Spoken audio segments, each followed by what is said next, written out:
Student, today we'll start the topic that is the stoichiometry of the chemical reaction. It is a very important topic. तो पहले study करते हैं what is the meaning of the stoichiometry. तो suppose बेटा एक reaction लेके चलता हूँ C plus O2 gives you CO2 carbon dioxide. इसको बैलेंस कीजिए तो यहाँ पर ये 1 आएगा बेटा, ये 1 और ये 1. These 1, 1 and 1 these are said to be the stoichiometric coefficient. सबसे पहले इस चीज़ को ध्यान रखिए कि जब भी आप रिएक्शन को बैलेंस करते हो और आप जो भी मैथमेटिकल यहाँ पर आइडेंटिटीज को यूज करते हो, these are said to be the stoichiometric coefficient SC. तो ये जो स्टोइचियोमेट्रिक कोफिशिएंट है, the stoichiometric coefficient they represent moles. ये बेटा मोल को रिप्रेजेंट करते हैं. इट मीन्स यहाँ पे 1 mole carbon react with 1 mole oxygen to form 1 mole carbon dioxide. और इसी को अगर मैं मास की टर्म में करूं तो यहां पर देखिए कार्बन 1 है तो इसका मास हो जाएगा 12 gram, oxygen 2 × 16 32 gram, carbon dioxide 44 gram.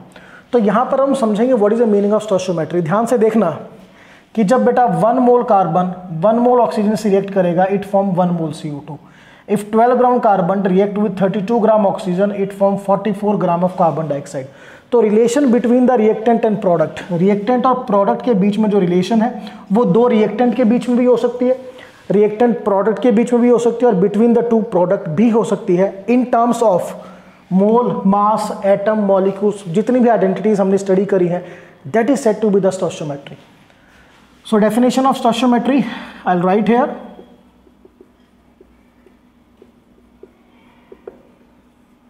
Relation between reactants and products in terms of moles, mass, volume, etc. Etcetera. जैसे यहाँ पर देखिए, अगर मैं सिंपल बात करूँ कि जब मैं 1 मोल कार्बन को रिएक्ट करूँगा 1 मोल ऑक्सीजन से, तो कार्बन डाइऑक्साइड 1 मोल बनेगा. तो तीनों में रिलेशन आ गया कि भी कार्बन 1 मोल लेंगे तो CO2 कितना बनेगा, 1 mole. So this type of relationship is said to be the stoichiometry. और ये बेटा मोल्स, मास, वॉल्यूम काफ़ी चीज़ों की टर्म में हो सकती है, ठीक है. It may be in the term of atom, molecule, whatsoever it is. तो यहाँ पर डेफिनेशन हमारी बिल्कुल क्लियर होगी स्टोइचियोमेट्री की. अब बिफोर वी प्रोसीड, हमें सबसे पहले इसमें आना चाहिए स्टोइचियोमेट्रिक रिप्रेजेंटेशन ऑफ केमिकल रिएक्शन, कि हमें केमिकल रिएक्शन को रिप्रेजेंट करें इन terms of mole, mass, etcetera. तो स्टोइचियोमेट्रिक रिप्रेजेंटेशन का मीनिंग क्या होता है? It is simply the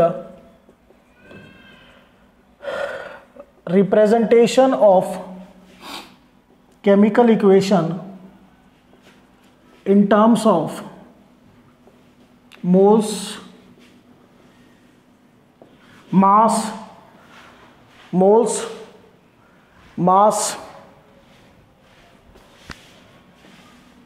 volume, atoms, molecules, formula unit, ions, gram atom,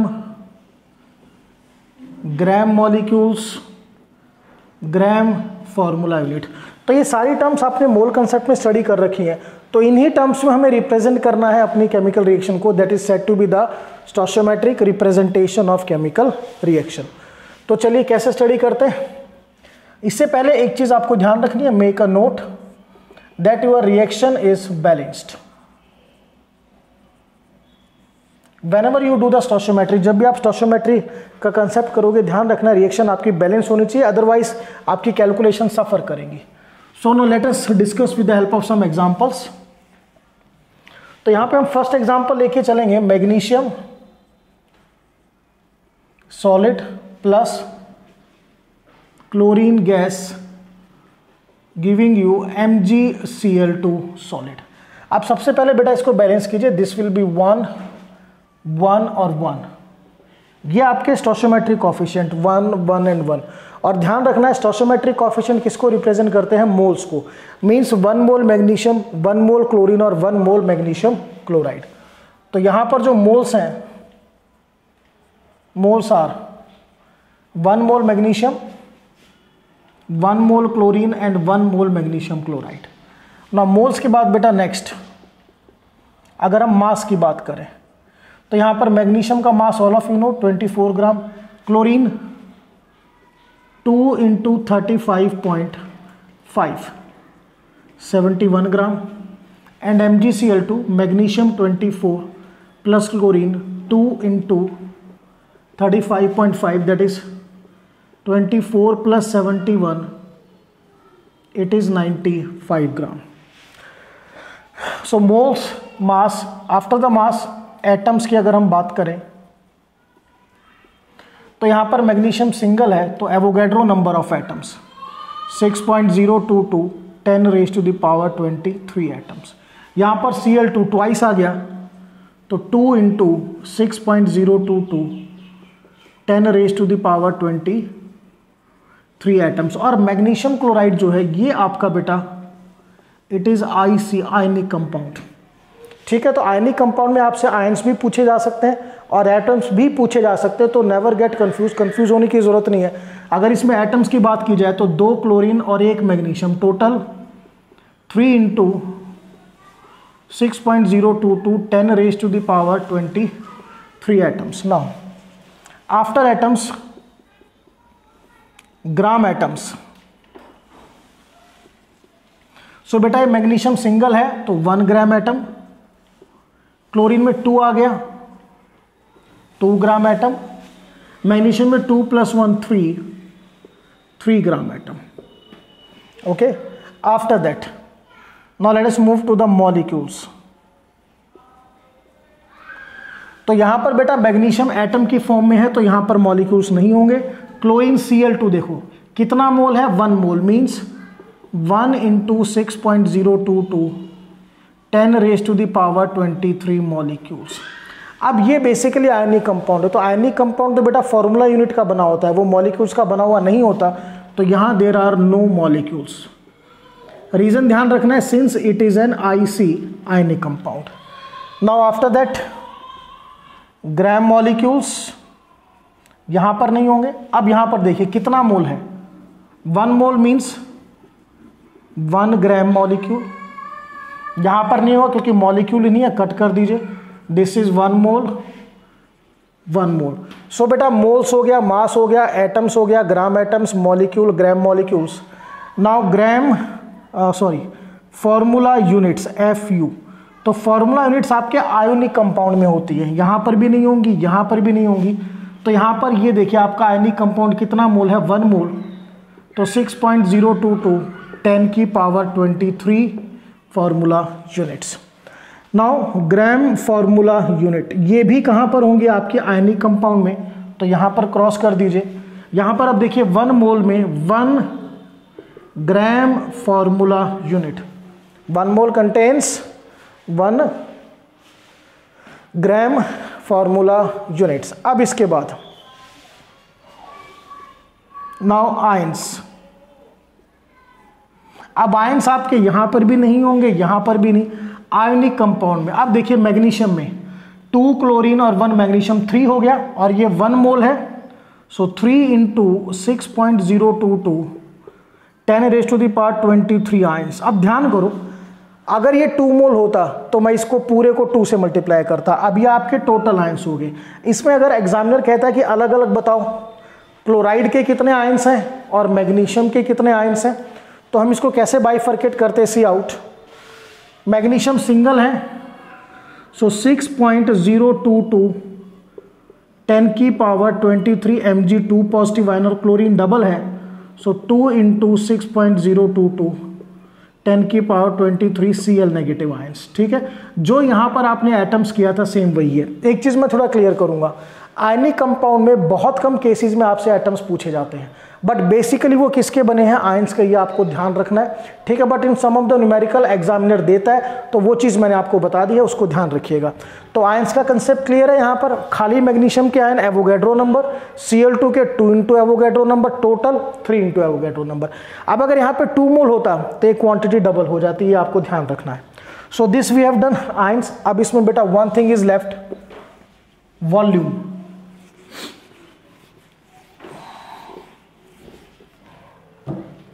अगर वॉल्यूम की बात करें सो यू नो 1 मोल है. पहले आपको एक चीज यहां पर यू नो इट इज 1 मोल, 1 मोल और बेटा ये 1 मोल। तो वॉल्यूम, तो बेटा वॉल्यूम का सिंपल सा कंसेप्ट है कि आपने 1 मोल की जो वॉल्यूम है that is equal to molar volume.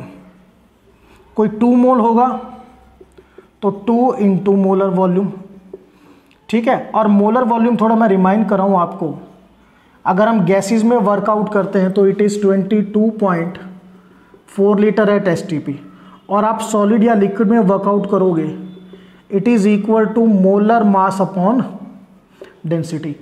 यहाँ पर लीटर में है, यहाँ पे जो आपकी आएगी वो ग्राम में आएगी, क्योंकि ml में आएगी, क्योंकि मोलर मास हम किस में लेते हैं, ग्राम में। तो यहाँ पर देखिए बेटा 1 मोल, 1 मोल का मतलब जो मोलर वॉल्यूम होगी वो किसके इक्वल होगी, मोलर वॉल्यूम। और सॉलिड की मोलर वॉल्यूम क्या होती है, molar mass upon density. Magnesium का मोलर मास 24, डेंसिटी आपको गिवन होगी ml। अब यहाँ पर क्लोरीन गैस है, 1 mole means 22.4 litre at STP। अब ये भी 1 मोल है बट ये आपका सॉलिड है, तो मोलर मास अपॉन डेंसिटी, तो मोलर मास हमने निकाला था अभी 95 ग्राम, अपॉन डेंसिटी आपको गिवन होगी ml। तो ये हमने कैलकुलेट किया, एक स्टोइचियोमेट्रिक रिप्रेजेंटेशन आपको रिप्रेजेंट किया है केमिकल रिएक्शन को। ये सारी चीज़ें आपको पता होनी चाहिए, काफ़ी इंपॉर्टेंट है, क्योंकि न्यूमेरिकल तो बेटा किसी भी टर्म में आ सकता है, it may be in the terms of ions, atom, molecule, whatsoever it is. तो मैंने ये पहले सिंपल इक्वेशन ली थी जिसमें आपके स्टोइचियोमेट्रिक कोएफिशिएंट 1 थे, ठीक है, कोई खास इशू क्रिएट नहीं हुआ था। Now let us study the next example. So second example that I will discuss is CaCO3 calcium carbonate solid plus twice HCl liquid giving you CaCl2 solid plus CO2 gas plus water liquid. अब इसको balance कीजिए, तो बेटा ये 1, ये 2, this is 1, 1 and 1। Now let us discuss now moles का अगर discussion करें, सो कैल्शियम कार्बोनेट 1 मोल, हाइड्रोजन क्लोराइड 2 मोल, calcium chloride 1 mole, carbon dioxide 1 मोल और बेटा वाटर 1 मोल, ठीक है। अब चलिए मास का डिस्कशन करते हैं, डिस्कशन ऑफ द मास। अब कैल्शियम क्लोराइड 1 मोल है तो इसका मास 40 प्लस कार्बन 12 और ऑक्सीजन 16 इंटू 3 100 ग्राम। HCl का कितना आएगा बेटा, हाइड्रोजन होता है 1 प्लस क्लोरीन 35.5, ये हो जाएगा 36.5। अब ये ट्वाइस है तो इसको किससे मल्टीप्लाई करोगे, 2 से मल्टीप्लाई करोगे। सो 2 5 10, 1 कैरी, 2 6 12 और 1 13, 1 कैरी, 2 3 6 और 1 7, so it is 73 gram. Now calcium chloride बेटा, कैल्शियम होता है 40, क्लोरीन होता है 35.5, ट्वाइस है तो अगेन 35.5, तो 5 and 5 10, 1 carry, 5 5 10 and 1 11, again 1 carry, 4 5 6 7 8 9 10 11, so 111 gram. Carbon dioxide 44 ग्राम और वाटर बेटा 18 ग्राम। यहाँ पर ध्यान कीजिए, जैसे डबल था, 2 मोल था तो डबल कर दिया हमने, जहाँ 1 है वहाँ एज इट इज आपको रखना है। तो ये सेकंड हमने किया इन टर्म्स ऑफ मास। अब मास के साथ ही वॉल्यूम को लेकर चलते हैं। तो बेटा वॉल्यूम ये 1 मोल है तो मोलर मास अपॉन डेंसिटी, तो मोलर मास कितना है 100 ग्राम और डेंसिटी रो ml। अब HCl में देखिए बेटा, सिंपल सा लॉजिक है, अगर आपसे कहा जाए, अब इसमें अगर सिंपल डिस्कशन किया जाए कि ये 2 मोल है अपॉन 73 ग्राम, अब यहां पर आपको वॉल्यूम निकालनी है, तो वॉल्यूम का कंसेप्ट क्या होगा, density is equal to mass upon volume. तो यहां से हम ऐसे भी कैलकुलेट कर सकते हैं कि volume is equal to mass upon density. अब यहाँ पर देखो बेटा, जैसे यहाँ पर अब मास कितना था आपका 100 ग्राम अपॉन डेंसिटी, यहाँ मास कितना आ गया 73 ग्राम अपॉन डेंसिटी, ml कर दीजिए इसको। सेम CaCl2 यहाँ कितना मास है 111 अपॉन डेंसिटी ml। अब ये गैस है और ये 1 मोल है, तो 1 मोल gas means 22.4 litre at STP। Water का मास कितना है 18 ग्राम, तो 18 अपॉन डेंसिटी ml। ठीक है, तो ये चीज़ आपको ध्यान रखनी है, बी क्लियर रिगार्डिंग दिस। तो यहाँ पर ध्यान रखना, रिएक्शन में अगर वॉल्यूम निकालना हो तो सिंपल एक कंसेप्ट है कि जो भी यहाँ पर आपका मास है उसको डेंसिटी से डिवाइड करो। जैसे CaCO3 का मास था 100 ग्राम अपॉन डेंसिटी, HCl का है 73 अपॉन डेंसिटी, और गैस में आपको पता है 1 मोल है तो 22.4 लीटर। ठीक है, अब इसको वैसे भी ले सकते हो, कोई 1 मोल है जैसे, सेकेंड वे भी ले सकते हो। अब ये बेटा 1 मोल है, तो 1 मोल का मतलब मोलर वॉल्यूम, तो ये मोलर वॉल्यूम ही है। 2 मोल है तो 2 इंटू मोलर वॉल्यूम। तो मोलर वॉल्यूम कैसे निकालते हैं, molar mass upon density into 2 करते हैं, तो 2 इंटू HCl का मोलर मास कितना है 36.5 अपॉन डेंसिटी, तो बेटा यही आ जाएगा आपका। अब ये 1 मोल है तो मोलर वॉल्यूम, तो मोलर वॉल्यूम क्या होगी बेटा, molar mass upon density. Same अब ये गैस है तो डायरेक्ट हो गया, यहाँ पर भी 1 मोल है तो molar volume that is equal to molar mass upon density, और वाटर का मोलर मास है 18, डेंसिटी 1। सो दोनों मेथड आप यूज कर सकते हो, या तो आप यूज करो भी 1 मोल है तो मोलर वॉल्यूम, 2 मोल है तो ट्वाइस इंटू मोलर वॉल्यूम, या फिर ये कर लो जो भी मास है डिवाइड बाय डेंसिटी। और गैसेस में आपको पता ही है, आपको लेके चलना है कि 1 मोल होगा तो 22.4 लीटर एट STP, बाकी में मल्टीप्लाई करेंगे। तो इट डिपेंड्स ऑन यू आप कैसे लेके चलते हो। Now after the volume, now atoms का डिस्कशन करेंगे। सो यहां पर 3, 4, 5 इंटू 6.022 10 की पावर 23 एटम्स। यहां पर 1 + 1 2 मल्टीप्लाइड 2, सो 4 इंटू 6.022 10 की पावर 23 एटम्स। यहां पर बेटा 2 क्लोरीन और 1 कैल्शियम, 3 हो गया, सो 3 इंटू 6.022 10 की पावर 23 एटम्स। Here 2 + 1 3 इंटू 6.022 10 की पावर 23 एटम्स। यहाँ पर 2 + 1 3 इंटू 6.022 10 की पावर 23 एटम्स। नाउ ग्राम एटम्स, सो 3, 4, 5 ग्राम एटम्स। हेयर बेटा 1 हाइड्रोजन 1 क्लोरीन, 2 हो गया, 2 से मल्टीप्लाई करो तो 4 ग्राम एटम्स। यहाँ पर 2 + 1 3 gram atom, 2 + 1 3 gram atom, 2 + 1 3 gram atom. ध्यान रखना, कंफ्यूज बिल्कुल नहीं होना है, because if you know how to represent the reaction according to the stoichiometry तो न्यूमेरिकल बहुत ईजी हो जाएगा, क्योंकि जिस टर्म में दे रखा है उसी में कैलकुलेट कर लेंगे directly. So after that molecules, so यहां पर देखो बेटा 1 मोल है तो Avogadro number of molecules 1 into Avogadro. ये 2 मोल है, सो 2 इंटू 6.022 10 की पावर 23। Got it. अब ये देखो यहाँ पे कैल्शियम क्लोराइड आपका आयोनिक कंपाउंड है, तो आयोनिक कंपाउंड के अंदर मॉलिक्यूल्स नहीं होते, कट कर दीजिए। कार्बन डाइऑक्साइड 1 मोल है तो 1 इंटू 6.022 10 की पावर 23 मॉलिक्यूल्स, और वाटर 1 मोल है तो 1 इंटू 6.022 10 की power 23 molecules.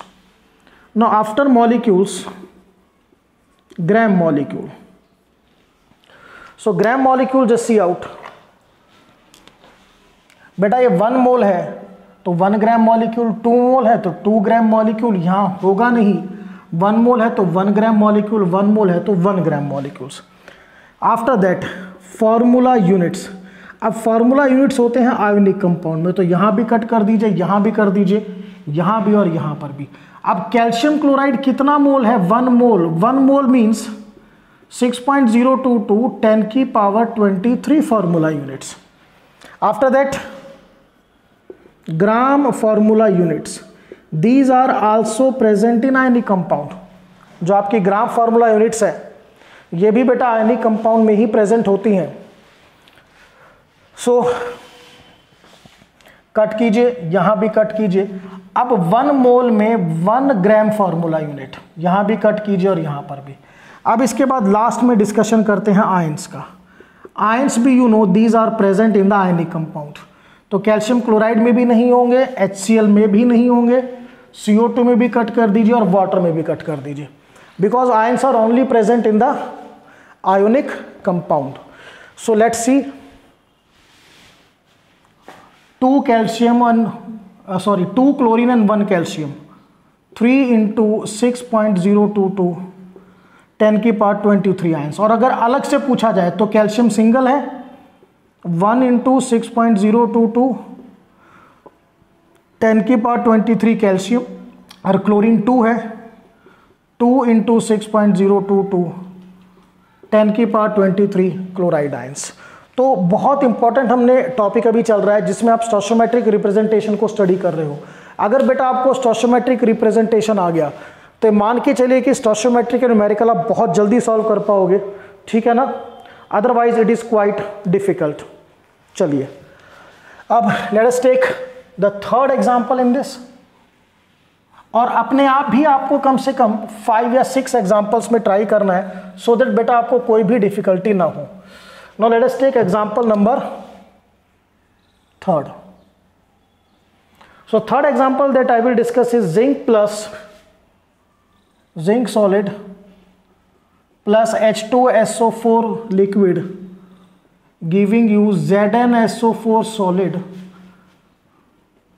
plus hydrogen gas. तो सबसे पहले इसको बैलेंस करेंगे। So this is 1 1 1 and 1। So moles के टर्म में देखिए, जिंक 1 मोल, सल्फ्यूरिक एसिड 1 मोल, ZnSO4 1 मोल, हाइड्रोजन गैस 1 मोल। नाउ मास, तो बेटा जिंक का मास आपको पता है it is 65 gram, H2SO4 98 gram, ZnSO4 calculate करते हैं, जिंक होता है 65, sulphur 32, oxygen 16 into 4, 4 6 are 24 to 64। So 5 6 7 7 and 4 11, तो 6 7 8 9 10 and 6 16 161। फिर से देखिए 5 और 2 7 7 and 4 11 1 6 and 1 7 and 3 10 and 6 16, so it is 161 gram and hydrogen is 2 ग्राम। अब इसमें क्योंकि सारे 1 मोल है तो कोई इशू नहीं, अगर कोई 2 मोल होता तो 2 से मल्टीप्लाई होता, ये आपको ध्यान रखना है। चलिए वॉल्यूम की बात करें तो वॉल्यूम डायरेक्टली मैंने क्या कहा था, जो वॉल्यूम है वो क्या होती है, that is molar mass upon density. क्या ध्यान करना है आपको वॉल्यूम का, वॉल्यूम के 2 तरीके, पहला मेथड मैंने बताया आपको सिंपल मास अपॉन डेंसिटी। तो यहां पर मास कितना है 65 ग्राम अपॉन डेंसिटी आपको गिवन होगी ml में, यहां पर मास है 98 ग्राम अपॉन डेंसिटी आपको गिवन होगी ml। ZnSO4 में सेम 161 ग्राम अपॉन डेंसिटी प्रोवाइड करेंगे ml। अब ये गैस है और 1 मोल है, तो 1 मोल gas means 22.4 litre at STP। Got it. चलिए एटम्स की बात करें, सिंगल है तो 6.022 10 की पावर 23 एटम्स। अब इसमें देखिए 4 5 6 7, तो 7 इंटू 6.022 10 की power 23 atoms.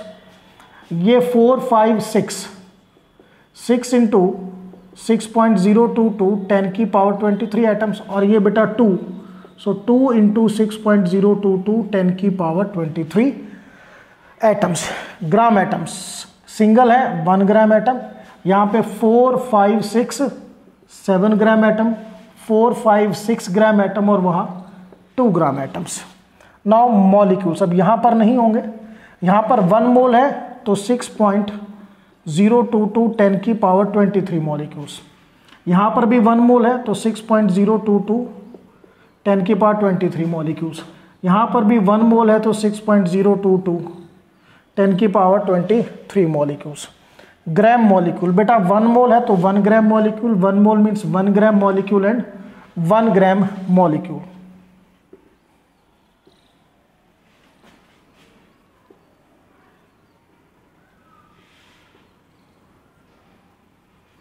After that formula unit, ये बेटा आपका आयोनिक कंपाउंड में एग्जिस्ट करेगा। कि अगर आपके आयनिक कंपाउंड है तो डिस्कशन कर सकते हैं।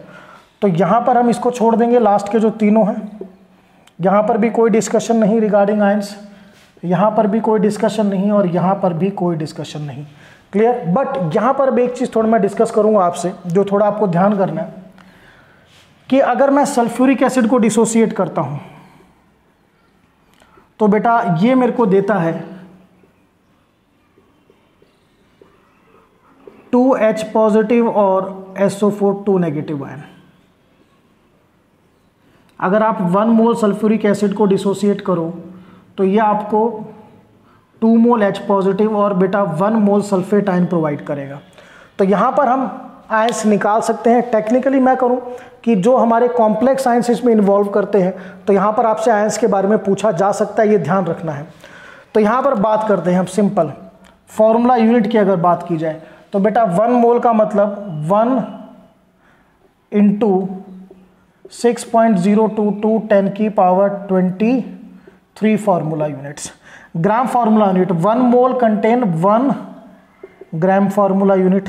और आयंस की अगर बात की जाए, देखो बेटा 1 मोल है, ठीक है, यहां से मुझे H पॉजिटिव के आयन कितने मिले 2, सल्फेट का कितना मिला 1, तो 2 + 1 3 इंटू 6.022 10 की पावर 23 आयंस।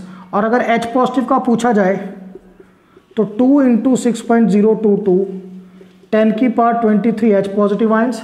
और सल्फेट सिंगल है तो 1 इंटू 6.022 10 की पावर 23 SO4 2 नेगेटिव आयंस। कुछ ऐसा ही हमें मिलेगा यहाँ पर in the case of zinc sulphate. So see out, अगर आप जिंक सल्फेट को डिसोसिएट करो then you will get it gives Zn2 positive plus SO4 2 negative ion. So बेटा अगर आप 1 मोल ZnSO4 लोगे तो 1 मोल Zn2 पॉजिटिव और 1 मोल SO4 2 नेगेटिव, ये इक्वेशन है। अब यहाँ पर देखिए ZnSO4 1 मोल में कितनी फार्मूला यूनिट्स 6.022 10 की पावर 23 फार्मूला यूनिट्स। 1 मोल है तो 1 ग्राम फार्मूला यूनिट। और अगर आयंस के बारे में पूछे सो बेटा 1 Zn और 1 सल्फेट मीन्स 2 इंटू 6.022 10 की पावर 23 आयंस। खाली Zn2 पॉजिटिव का पूछे तो 1 इंटू 6.022 10 की पावर 23 आयंस। सल्फेट का पूछे तो 1 इंटू 6.022 10 की पावर 3 आयंस। तो ये आपको थोड़ा सा ध्यान करना है कि कुछ केसेस में हमें मॉलिक्यूल्स भी मिलते हैं, एटम्स भी मिलते हैं और आयंस भी मिलते हैं। इस चीज़ को ध्यान करना, क्योंकि ZnSO4 एज अ होल क्या है आपका, ये एक मॉलिक्यूल है, बट इसके अंदर हमारे पास यहाँ कॉम्प्लेक्स आयन है सल्फेट और Zn2 पॉजिटिव। तो इस चीज़ को थोड़ा ध्यान रखना, कुछ केसेस में आपको एटम्स, मॉलिक्यूल्स, फार्मूला यूनिट और आयंस भी मिलेंगे। तो मैंने आपको एक जनरल वे बताया कि कैसे इनको फाइंड आउट करना है। फाइंड आउट करने में कोई इशू नहीं है, सबका सेम मेथड है। अगर आयंस निकालने तो एक ही मेथड से निकालने हैं, इस चीज़ को ध्यान रखना, कोई भी डिफरेंट मेथड नहीं है। तो यहाँ पर अब कम से कम आप at least you will do the practice in 5 और 6 रिएक्शन, जिसमें आपको एक पर्टिकुलर रिएक्शन में इन चीज़ों को रिप्रेजेंट करना आना चाहिए। Mole, mass, volume, atom, gram atoms, molecule, gram molecule, formula unit, gram formula unit and ions. Clear? और वैसे मैं क्लियर कर दूं यहाँ पे कि हम मैक्सिमम कैलकुलेशन किस में करते हैं, मोल्स में। बट अगर ये सारी चीज़ें आपको पता है, अब सिंपल ध्यान करो, अगर आपको क्वेश्चन दिया गया है फार्मूला यूनिट में तो मुझे उसको मोल में कन्वर्ट करने की ज़रूरत नहीं पड़ेगी। अगर मुझे फार्मूला यूनिट में रिप्रेजेंटेशन आती है तो मैं वहीं से सॉल्व करूँगा। सपोज आपको मास गिवन है तो नॉर्मल क्या करते हैं, मास को मोल में कन्वर्ट करते हैं। बट अगर आपको मास के अकॉर्डिंग रिप्रेजेंटेशन आता है तो हम उसको मास के अकॉर्डिंगली कर सकते हैं। So this is simply a very important first lecture of the stoichiometric representation, stoichiometry of the reaction, जिसमें हमने बेसिकली स्टडी क्या किया है, stoichiometric representation। और किसी भी रिएक्शन में आपको रिएक्टेंट और प्रोडक्ट की ये सारी चीज़ें आनी चाहिए। देन द स्टोइचोमेट्रिक कोफिशिएंट का जो टॉपिक है वो आपको, स्टोइचोमेट्री का जो टॉपिक है वो आपको क्लियर होगा। This is all about the first lecture of stoichiometry. Main हमने स्टडी क्या किया, how to represent the chemical reaction on the basis of stoichiometry. और इसकी कंडीशन ध्यान रखना कि जो रिएक्शन है वो क्या होनी चाहिए, बैलेंस्ड रिएक्शन। और ये जो यहाँ पर आप कोफिशिएंट लगाते हो स्टोइचोमेट्रिक कोफिशिएंट, ये कोफिशिएंट डायरेक्टली किसको रिप्रेजेंट करते हैं, मोल। बाकी सारी चीज़ें हम कॉरेस्पॉन्डिंगली डिटरमाइन करते हैं। So this is all about the topic stoichiometric representation of chemical reaction. That's all.